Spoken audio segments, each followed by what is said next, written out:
Awesome. like it. Okay. So, welcome to Broom Talk, the podcast where witches, healers, mystics, and magic makers gather to share their journeys, their tools, and their truth. I'm your host, Priestess Mellisa of Enchanted Dragonfly, inviting you to take a seat at the broom circle because the real magic is in the stories we tell. Let's stir the cauldron and speak the spell. So, I have a wonderful guest with me today. Thank you. And just tell us your name and your business name. Okay, perfect. My name is Kelley Marathas, and I'm the founder of Thrivewell Estate. Right now, we don't really exist in a physical form, just in a spiritual form. So we are going to be, we're hoping to buy the property up on the hill, 120 Hill Street, the manor that is unfortunately burned. So we're trying to rebuild, revamp, working with the current owner, but to really create a sanctuary for renewal. All holistic healing is welcome. It's interfaith, so really just showing that there's multiple paths, and we're all here trying to recover from life itself, which is hard. So Yes. just trying to create a safe space for everybody to come and heal on their own journey. Yes, I love that, and I think what you're doing is awesome. Thank you. And I've never heard of anybody doing anything like this. And I know there's a few branches that are going to be with the state. It's not just one place. You want Correct. to talk a little bit about the different branches or aspects of Yeah, doing? absolutely. So to be honest, it started with the Transformation Studio. It's called Flow to Thrive Transformation Studio, and it has 6 modalities. It'll have yoga, guided journaling, guided meditation. Let's see if I can name all 6. Tarot, sound healing, and dance therapy. So all holistic. We don't have clinical anything, just to make sure that we're all there supporting each other. And I'm in recovery myself. I'm 4 years sober. Congratulations. Thank you. And it started with so many people who have something to recover from, right? Whether that be disconnection, grief, trauma, like I said, life itself Yes. is hard. And really these community spaces are reserved for people with substance abuse problems, whether that be NA or AA. So what I wanted to do was create under one roof all these different healing modalities, where as you can see throughout it, it's where movement, stillness, and ritual can all live under one roof, but you have the community aspect as well, because so many people ask me how you heal and how do you stay healed. I always laugh because you don't stay healed, we're always healing. Yes. But it's the community that keeps you there. So that's where it kind of spurred to see it was attached to the manor. So that becomes a wellness inn where people from all over can come and stay. And then we're also going to have the grounds that are going to be very meditative. There will be a labyrinth and what I'm calling root beds, where it's like moss, where you really ground yourself, really making Mother Earth a healing aspect of it as well, which is so important. And then the final piece would be Thrivewell Court. But to be perfectly honest, I added that in. It's still under the same aesthetic, still the same values and ethos, but the manor is quite expensive to rebuild. So that's where I was like, okay, for the investor's sake, we had to make it a little more, but we wanted to keep the integrity. So that's kind of all 4 branches. I say you have the court, the manor, the grounds, and the studio. Sounds wonderful. I can't wait. I know, I'm very excited. And I'm happy to see this coming to fruition. And already your support has been amazing. Good, so thank I'm you. very And I will grateful. continue even when Thank it comes into fruition. So how did you start with this creation? That's a very interesting question. So I hit 4 years sober on February 1st of this year, 2025. And if you look back, a fun fact that I like to add is that is the weekend the planets aligned. That's right. Yes. So on paper, I know, right? I do it all the time. It gives myself chills when I think of this journey, because I've been one who I grew up. My mother is very intuitive, comes from a line of intuitive women, taught me about earth medicine, energy work, Reiki, crystals. I really grew up in that life. But my father, without saying too much, he knows how to take life one day at a time as well. So I really grew up trusting the process. But probably about 3 months leading up to my 4 years of sobriety, on paper, everything was great. Like I had repaired all the relationships. I was feeling great. I was healthier. I had 3 promotions on paper. I had a loving boyfriend. My home life was great. On paper, everything was really good, and I had just gotten this promotion that was going to start at the beginning of this year, which it has. but I still had this feeling, you know, it was kind of, I don't want to say like, what is the point? But it was still, it was, to be honest, it was almost like, if I'm still having this like little hole that I thought was a little hole, is not a little hole, why get all this together? And so when I hit 4 years of sobriety that morning, I asked myself, how do I feel similar now than I did 4 years ago? And it was the lack of purpose, the lack of a calling. And the interesting part is that ever since I was a kid, I always had this feeling like I didn't belong here. Not that I didn't want to be here, it's just like I felt almost otherworldly in a way. But I knew deep in my bones that I was here for a bigger reason. There was something I was going to do someday that was going to help a lot of people. And so that day, I really had a vision for the Transformation Studio, just bringing it all together and bringing in the community, because that's what's lacking. You know, even for people who are sober by choice or sober because they have to be, there's not a lot of, I think now there's only one sober bar in all of Massachusetts. So just creating all these different things. But that's how it started, to be honest. It came like a vision. And then when I saw the property, I was just trying to build a business plan, and that's when I saw it was all connected. And it hit me, like, I don't want to sound like I've gone off into the deep end, but it I don't know, it felt like, my mom used to call them downloads, she still does, and that's what it felt like. Felt like all of a sudden my calling, my purpose came to me, and now I had to do something with it. I love that. And everything, it happens for a reason. I'm a firm believer in that. And for you to see that property and for that information, like you said, that download to come in, you're like, that's it, and it clicks. And you're able to put yourself in the shoes of somebody who is going through sobriety, and you've been there, so you know that experience. So I feel like you're able to better help and guide somebody who's going to come in and try to get that feeling from your place. Right, exactly. It's awesome. I really love it. I love it. Thank you. So what type of practitioner would you consider yourself? To be perfectly honest, I think I'm figuring that out as we speak, because I mentioned before, I come from a line of intuitive women. Two in particular in my life right now is my mother and my cousin, who have been practicing pretty much their whole lives. They knew they had it, and they practice and they do use it every day. Whereas me, I think because I drank for so long, that I numbed so much for so long, that what I thought was my gut instinct that I was ignoring, all those years, that's what was trying to come out. So I think honestly, I would be a light worker if I could give any name to it, because that is something I have naturally done my whole life, even through my own struggles. I always try to help others and help others see the light in the dark. So I would consider myself that, but to be perfectly honest, I'm still very much learning. And that's that, you know, we're all still learning. I always say be a student. So if you don't have to have a general like term or name for your practice, for your magic, but it's definitely there. You know, I love this. It's like you can, if anybody is ever questioning themselves, if it feels like magic, it's because it is. And it's something I've learned everyone is capable of. We have so many different neural pathways in our brain, and I always loved Avatar, and it just really shows that we're all connected. It was like a visual representation. It really was. And like I can imagine myself going through the woods and just hoping it would come to life. But because that's what takes community too. And it's just knowing that the energy is there, and the energy is all around us, and everybody is capable of this.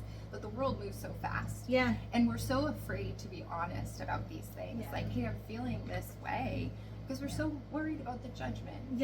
And that's why I like speaking with people like you and like-minded, because it helps me be more comfortable to not, I hate to use this word, but like to not feel crazy. Because this is real, what's happening. It's real. Yeah, absolutely. And there's no judgment here. Absolutely. I love that. And so what is your spiritual origin or awakening moment? Ooh, that's a very good question. Because I would say, so I've had two moments. I've had my surrender, right? When I accepted that I needed help, that I was an alcoholic, and I needed a power bigger than myself to restore me to sanity. That was my first part, but I think what has happened to me over the last few months is my spiritual awakening. because I leaned into, I grew up with parents who grew up with pretty intense religions, that they decided they wanted their children, me and my two brothers, to decide what religion to follow. And I kind of always had a hard time with that, even with my mom and the energy work, and I couldn't really feel a connection, even through sobriety, where that is such a big part. I knew I believed in a higher power, but I didn't know what that higher power was.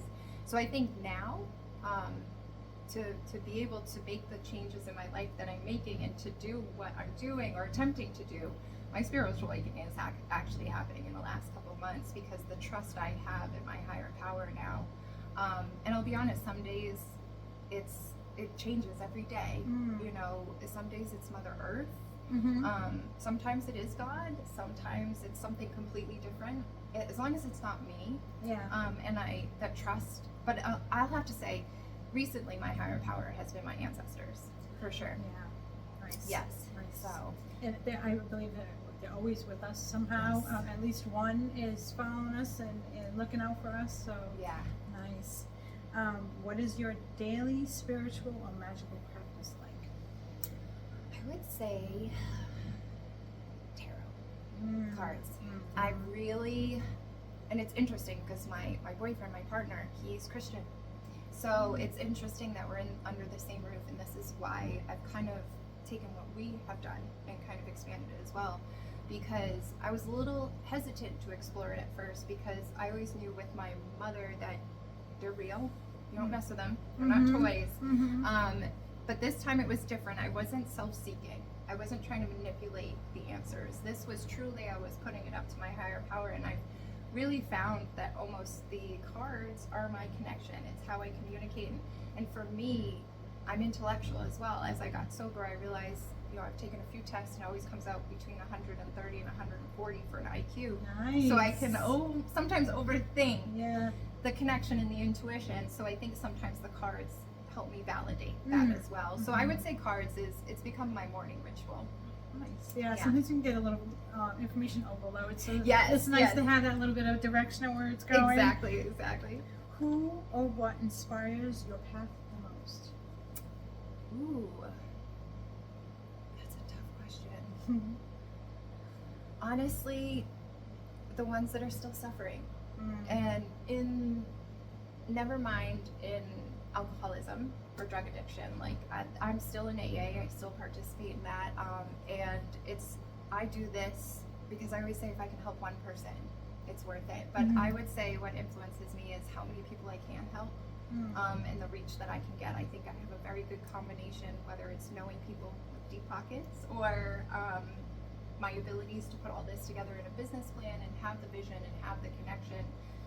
I want to, it's always, no matter how tired I am, right? After a long day at the beach, I was like, I would love to just sit on my couch, but here I am with you because I want to do that. I want to support you, but I also want to get my name out there, because it's the ones still suffering, no matter what that is from, like we talked about, disconnection, trauma, substance abuse disorder. They're always the ones that keep me going. Because the world needs it right now. Yes. Everything is very dark in the sense of the world, so we need the light. Yes, absolutely. And I do thank you for your support, and I am happy to support you as well. Thank you. It's wonderful. Yes. What was the biggest challenge you faced on your journey, and how did you overcome it? Ooh, that's a good one too. You have a lot of good questions. Thank you. I would say, so I'm very big on listening to podcasts and motivational speeches, and lately I've really been hunkering in on the entrepreneur ones. And something this guy said, I should figure out who it was that actually said it, but it hit me like a ton of bricks. And he said, the easiest thing that I've ever done is make $1 million. The hardest thing I've ever done is believe I can do it. Oh, yes. And that made my mind explode. Again. Because it really is, it's my own imposter syndrome that runs so deep. I have been made, by the world, bosses, ex-boyfriends, people, whoever that is. I've been made to feel very small, put in a box. I have a big voice, they silence it. I have big feelings, they say quiet those down, So I have my own healing that I've been going through on top of the healing I've already done just building this, because I'll tell you, it took me a long time to even say out loud, I'm the founder of Thrivewell Estate. So much so that my cousin had to tell me, you found it. Yes. Like, you found this vision. Yeah. So, but I would say it's myself is the biggest, believing that I can do this and believing that I'm worthy to do this. It has been the biggest struggle, but I'm getting there. You have to deprogram yourself Yes. from just years of naysaying and people just putting those little in your ear, and you have to just because so many other people's leave it fear, they can put that on you. Yeah. And that's what I've realized as well, is even doing something like this, because I'm not going to sugarcoat it. It's a $25 million project. Yes. So people are like, are you sure? Can you do it? Are you capable? And it's yes, you can. yes, and that's exactly it. It's like I just take it one step at a time, one day at a time. And that's all I was taught in recovery too. Yeah. Know when to ask for help, know when to listen, and know when to show up. And that's all I'm doing with this as well. So as long as they're taking the steps in the right direction, they don't need to be big steps. Just keep going. Exactly. Because I'll tell you, with the town, they're really supportive, but the steps are small. Yeah, I feel you. Yes. Yeah. Well, I mean, I'm not to your scale. I feel that, but yes. It's zoning alone is a lot of fun. Oh my goodness, red tape. Yes, exactly. What tools, methods, or spirit guide do you work with? Spirit guides would be a big one. My ancestors, my female ones especially. I've been doing a lot of work. First, it started with going into my past lives. I've heard my whole life, you're wise beyond your years, you're an old soul, and I fully believe in reincarnation. So I really sat with that and really went back into my past lives. So I think my past life of me is a spirit guide, but I think my ancestors as well. Because, like I said, we come from a line of intuitive women on my grandmother's side, my mother's mother, and I've traced that back, with actual documentation on Ancestry.com, and also just with my own, rituals and intuition. And I mean, they are guiding me whether I like it or not, to be honest with you, because I've pulled a few cards multiple times and I get the same ones in the same order, and it's almost like they're like, you heard us. Do we have to say it again?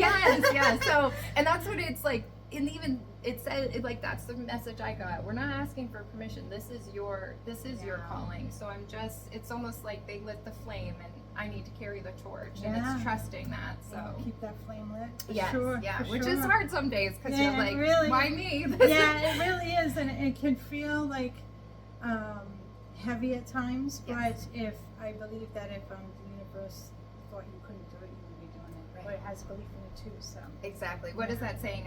Heavy is the head that Yeah. wears the crown. Yes, So it's yes. just keeping one foot in front of the other. Yeah. And keeping that ego at bay and humbling Yeah, yourself. you really being humble is like really important. Absolutely. Oh, it is. And Absolutely. it's tough some days, but it's you just keep walking that balance. Yeah. And I'm a Libra, so it's all about balance. Nice. So. Yeah, balance those scales for sure. Yeah. How do you stay energetically protected and grounded? My tribe. I would say the tribe that I'm starting to build. I actually had, something recently that I had to kind of work through, in the sense of stepping into the role of the founder that sometimes I hesitate to, but this was a moment I needed to, and it was protecting that energy of what I'm trying to build. And I did it without thinking, and that was a moment that I really saw what the protection can do. But for myself, I would say, really, my mom has taught me from a long time ago to shield up. That's what she calls it. Yeah. To shield up against it. But it's just keeping like-minded people like yourself around me, and putting the right people, that not forcing anything. Because if I force anyone into my circle, that's when things can go awry. But I think it's really, I try to carry crystals a lot. Crystals are a big thing that help keep me grounded. But I think the teachings from my mother, to be honest, is something that I would have to really attribute that to, because she's been really good at teaching me not to shut down, but like I said, shield up. Yes. So. Yep.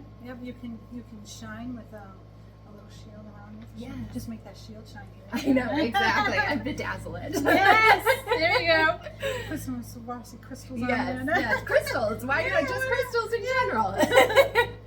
What's one common misconception about what you are doing? Common misconception.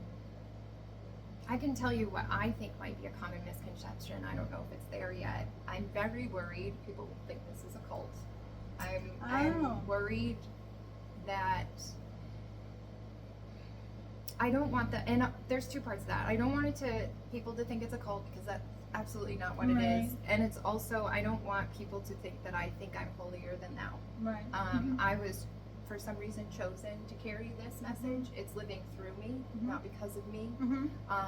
So I think making sure those two things, and that's why I just vocalize it, be honest, and even say I have a blog on my website, and I'm like, this isn't a cult. Like, I know it can seem like that, but it's really just bringing all these like-minded people together, and just teaching people that so much of the world and so much of war and everything is because somebody says their God is better than the others. And it's just really, I want to be able to teach people that interfaith can exist, and we can all exist under the same roof. But it's fear of how that could be perceived, I guess, is what my biggest fear is. Because, you know, a couple of people saying that and spreading that it can make or break you at the beginning. It can, I would, you could protect yourself with that too. Yes. With the information that goes out. Yes. But and then by also putting it on this social media and podcasts, we're putting it out there in the world that this is not a cult. It's not. We're all normal people who are just trying to survive life and just have found other means that work for us. Yeah. And that's what it is. Can you share a powerful or memorable sort of, not a client transformation because you don't have the clientele yet, but or somebody that was close to you or that you work with? Can you share something that's powerful or a memorable sort of transformation that you have experienced starting this? Yeah, absolutely. It was honestly, it was a family member, and she was going through a life change. I don't want to say too much to give away what it is, but she was going through a life change, and she was in desperate need to take her power back. There was a certain individual that took that away from her, and there was a lot of control, and there was a lot of manipulation, and there was a lot of lying. And this family member of mine ended up coming to me and just expressing how she felt and what was going on, and I was really there for her for the start, just supporting that no matter what the change was, that, you know, this is your life to live and this is your journey. So really, you know, we were close, but throughout her transformation we got a lot closer because she had me pretty much on speed dial, because those feelings pop up and the unhealed version pops up, and I really was there for her every step of the way as much as I possibly could. And the moral of that story is she has reclaimed her power. Good. And she's transformed her life, and she's doing amazing, and she's still doing the work, and she's helping me get to where I am with this. So the full circle of that. But we always laugh. She was my first customer in a sense, and she was such an inspiration to me too, because when I even started talking about it, just when it was just the transformation studio, she really supported it because she had said how much it helped her. So to hear that from a family member and directly before I even knew what I was doing, quote unquote, you know, so it would be her and a couple other family members, but her to that extent. Yes. Self-confidence is very powerful and very fragile at the same time. Isn't that something? It's that line we dance. Yes. It's like too much of it, the ego gets inflated, and too little of it, our self-worth gets this big. So it's just find that balance. Yes, walk the line and balance those Libra scales. Yes, exactly. What sacred self-care practices keep you aligned? Keep me aligned. Trusting my intuition, I would say, honestly. Not doubting it. When I start to doubt it, things go a little bit awry. But using whatever tools I need to do that. Like I said, the cards. I would say the cards is the biggest thing that really keeps me aligned right now, because it's pulling up some wild stuff, and it's all making sense, and it's all coming to fruition. So really just keeping my intuition sharp and practicing that. Even at times, you know, it always feels like that leap off the cliff. I always think of, what is that? The Winnie the Pooh. Card. Yeah, the Fool card. But I always think of Winnie the Pooh too, where he's like, you know, was it Piglet who said her that, you know, what if I fall, but like, darling, what if you fly? And that's that's really is taking that leap of faith. Goosebumps again. I love this. I know, it's so good. And especially in the summer heat, too. It's like, then you know. Oh, yes. This is awesome. I love this. Yeah, Yes. me too. Wonderful. Thank you again for asking me to do Absolutely. this. This has been And thank you amazing. for joining me. And I'm hoping this gets the word out. So I'm going to post her website in the description of this video. But we have a few more questions. Perfect. I'm an open book. Yes. Awesome. What does success look like to you as a spiritual business owner? Ooh, success, right? I would say whether it's someone's self inside of them or in the world, that the light finally outweighs the dark. Because you know that tale of the two wolves, we have two wolves inside of us, whether that's the light and the dark, and which one do we feed is the one that will show true. And I think that would, if people can really start to see the light through the dark, that would be success. Because I know, you know, I have a very involved business plan. It's coming up to almost 135 pages, so I know financially this will be successful. But it's like that's not my motivation. Of course, I need to make a living, and you know we all do. But for people to really transform and then share that light with others and that ripple effect and have that just continue, we all kind of start rippling out this light. And if it can't outweigh the dark, like I said, whether that's between somebody's self or the world, like that would be success to me. But really just helping one person transform their life, I would call that success. That's good. Thank you. Absolutely. Do you follow the moon astrology or seasonal cycles in your work? I'm starting to. Nice. Yes, I've actually learned a lot from your Facebook page. Oh, thank So I you. did my strawberry moon ritual. Oh, awesome. Yes. I remember you came in to get stuff. Yes, right? I did. I was like, I'm gathering all my supplies. So if you haven't followed her Facebook page, do, because I just get a thank lot you. of tips and everything right from there. And just really, especially I think for newer energy workers or light workers like myself, to look to others who have been practicing for a long time for guidance and everything. But starting to, and I've always felt the power of the moon and Mother Earth and you know the elements in nature. You know, I was the one last night who went out on my deck during that crazy thunderstorm because I just love being in it and feeling it. So I love a good thunderstorm. When you smell it in the air before it starts to rain. Oh, I yes, love that. I love that. The sky was like this cool, like grayish purple color. It was just, I'm always amazed by just everything on the earth and the elements. And so yeah, I'm starting to understand it and knowing the power that lies in that as well. Yeah, absolutely. Yes. And it's very powerful, the weather and the elements and And Mother Earth she's shouting louder and louder these days. So we should start paying attention. Yes, absolutely. What's something you wish more people knew about energy work, divination, ritual? Anything that comes to mind? That it really works, but you have to believe that it works. There's so much of us that is blocked because we have this need to understand everything. And I think especially now there's so much information out there and you know, you can research something to death. Yeah. And it's trusting if you feel it, it's real. Yeah. And you know, and so much of energy work is that you have to believe for it to work in a sense, I would think. So it's just getting people to step out of their comfort zone just enough. You know, so many of us, and I don't want to try and replace therapists and doctors or anything like that, but we have no problem going in and trusting a doctor for what they say, you know, and it's, where did they learn that? They learned that from elders who taught them and figured stuff out and, you know, dissected bodies and read textbooks and everything. So how is this any different? Right. And that's what I feel. And it's just getting people to trust and come out of the norm. Come out of that box. Because I'll tell you, growth only exists outside of the comfort zone. I can tell you that from experience.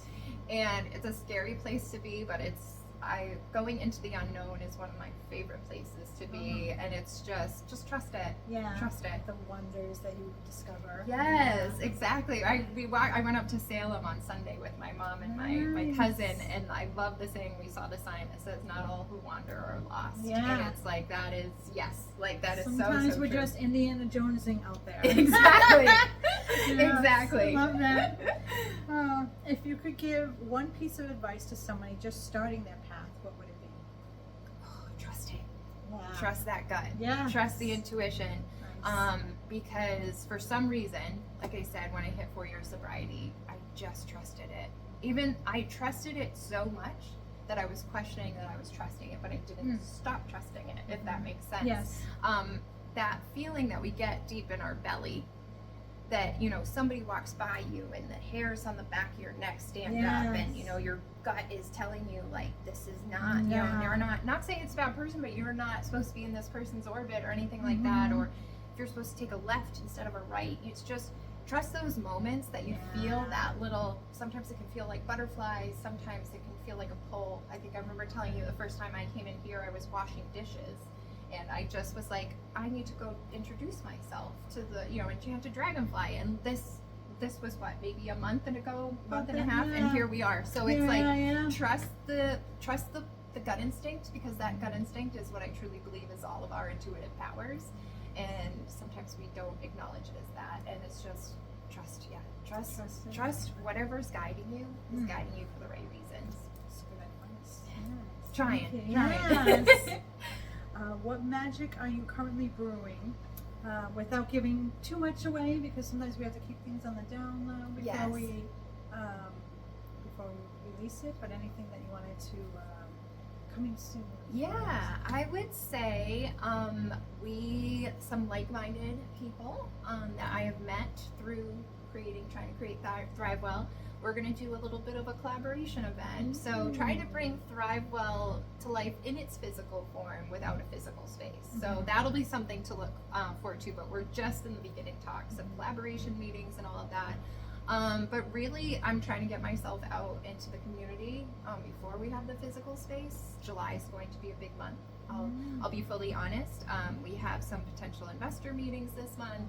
I'm meeting with the town this month for what feels like the 10th time, but they've been super supportive. Good. I really am so grateful. They all want to see this come forward. But it's really, you know, you have 120 Hills in the Heritage Zone, which is very big, and then you have a first of its kind business model, and the town doesn't really know what to do with that.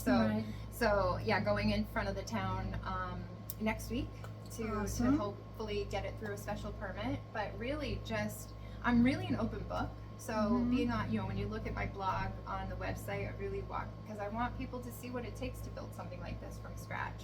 But I would say the collaboration that's coming. It will be local. It will be somewhere around here. So lots of news will be coming for that. But just yes, and you will definitely get the news as well. Thank you. Awesome. Yes. Keep just put it in their mind that it's already there. You already have it, and the universe will just line up right with those thoughts. The universe is providing. Yeah. So, and I'm here for it. So now some fun questions. Oh, I like these. Okay. So what is your sun, moon, and rising sign? If you know Okay, them. I do actually. Let me make sure I get them all right. Sun is Libra. Okay. My rising. Now let me see if I can get this right. My moon sign is Pisces. Okay. And my rising is Aries. Yes. Interesting. Yes. Fire and water. Huh? Yes. Ooh, Yes. And nice. I've loved the elements always. You know, me and my girlfriends from high school, there was 4 of us, so we all wanted to get a tattoo of the different elements. Ooh. And it was funny because I remembered that memory came back recently. I was like, oh, what was mine? And mine was water. Nice. Was my, you know, I go with the flow a lot. So, but yeah. Nice. And Pisces makes that my love for the ocean, and you know, Yeah. and Libra, I need to balance. I'm all about balance and the intuitive side as well, and all of those too. So, I love that. yeah. Still learning more about astrology and all that as well. So. Yeah, yep, that's fine. It's a learning, definitely a learning curve. So Yes. always be a student. Even when you're a teacher and a leader, be a student. Absolutely. I will say I'm a student first. That is like between anything, even business words. I'm like, you know, figuring out how to build a website even. Yeah. So always stay a teacher. It's really important. It keeps you grounded. It does. Yeah. For real. Yeah. Do you have a favorite crystal, herb, or tool that you work with? Ooh, I do love my rose quartz. Yeah. Rose quartz is Yeah, lovely. rose quartz is a Yeah. good one. But really anything related to grounding. I forget the one that what was it? The moss. What did I- Moss agate. Yeah, that one I've been holding on to that a lot That's because nice, just yeah. trying to keep my feet firmly on the ground. Definitely representation of the earth. Yes. So, Yeah. So those Yeah. ones, but rose quartz seems to be. I would say that's probably my most popular one that I carry. Nice. Yeah. Love that. Do you have a magical nickname or an archetype that you resonate with? Ooh, I don't know yet, but I will say I don't know if this is. I had it like an alter ego when I would drink, and her name was Carmen, and she was spicy, and she loved to salsa dance. Yes. But I would say right now it's her because she's still a part of me, and that Yeah. fire. I know how to. I've always been fiery, but now I know how to control it in a sense, and I know how to use those powers for good now. So right now it's a little bit of my alter ego, but like I said, I think I'll still be working on that. Nice. Well, she's probably healing too. She so that's is. good. Yes. Good. Yeah. She's been with me the whole time. So. Nice. So, tea or tincture? Tea. Nice. Tarot or runes? Probably already know that one. Yeah. Tarot. Yeah. Cauldron or candle? Ooh, could go either way. Yeah. It really could. It depends on what I'm doing. Mm-hmm. But I would say one that I use more over the other, I would use candle. Nice. Yes. Nice. But not afraid of the cauldron. Nice. Yeah. If your spirit guide had a voice, what would it sound like? Ooh, a whole bunch of women. Nice. Yes, all my ancestors, just the whole line of them. It's a lot of women, and they're bossy. What are you doing? I know. They're like, "What are you doing today to work on this?" It's like, "Can I go to the beach for one day?" I need a break. I need a moment to like center myself by the water in the sun. Yeah, and they're like, "Okay, get those gears turning. How are you gonna get to the next spot?" I love it. Yeah, so I would say it's the women. My spirit guides, I will say, are the women on this earth and in the astral planes, because the women in my life, my family, I have amazing aunts, cousins, and my mother, of course, just been very great guides, and even sometimes when we get that push when we don't want it, but I always come out better on the other side. So I will say I'm very grateful for the support that I already have and the tribe that I already have, and now I'm just growing to that. So Awesome. I love that. Yeah. Nice. yes.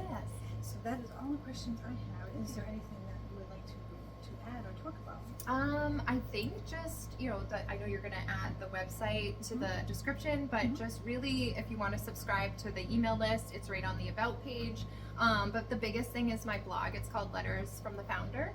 And I am part of who I am is being very authentic and being very honest. So I will tell you all the nitty gritty details of the journey.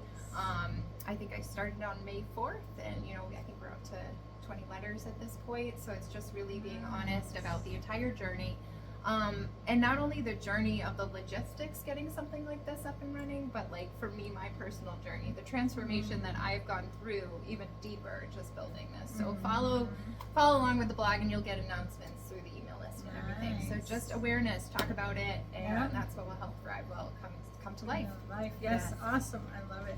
Well, that concludes Thank our you. conversation. I love this. Yes, Thank you for thank you. having me, Oh, for joining me. Thank you so much for having me. Absolutely. So come check it out and subscribe to our podcast and like this video and get us some support. Go check out her website. Sign up for her blog and her email. Yes. And if you're a multi-millionaire, go give her, go give her some moolah. She's Give me a gonna call. need it. She's Yeah. gonna need all the help that we can get. Exactly. And come check us out at Enchanted Dragonfly at 99 Church Street in Whitensville, Massachusetts. But thank you very much and bless me. Have a good night. Thank you. You're welcome. Bye, guys.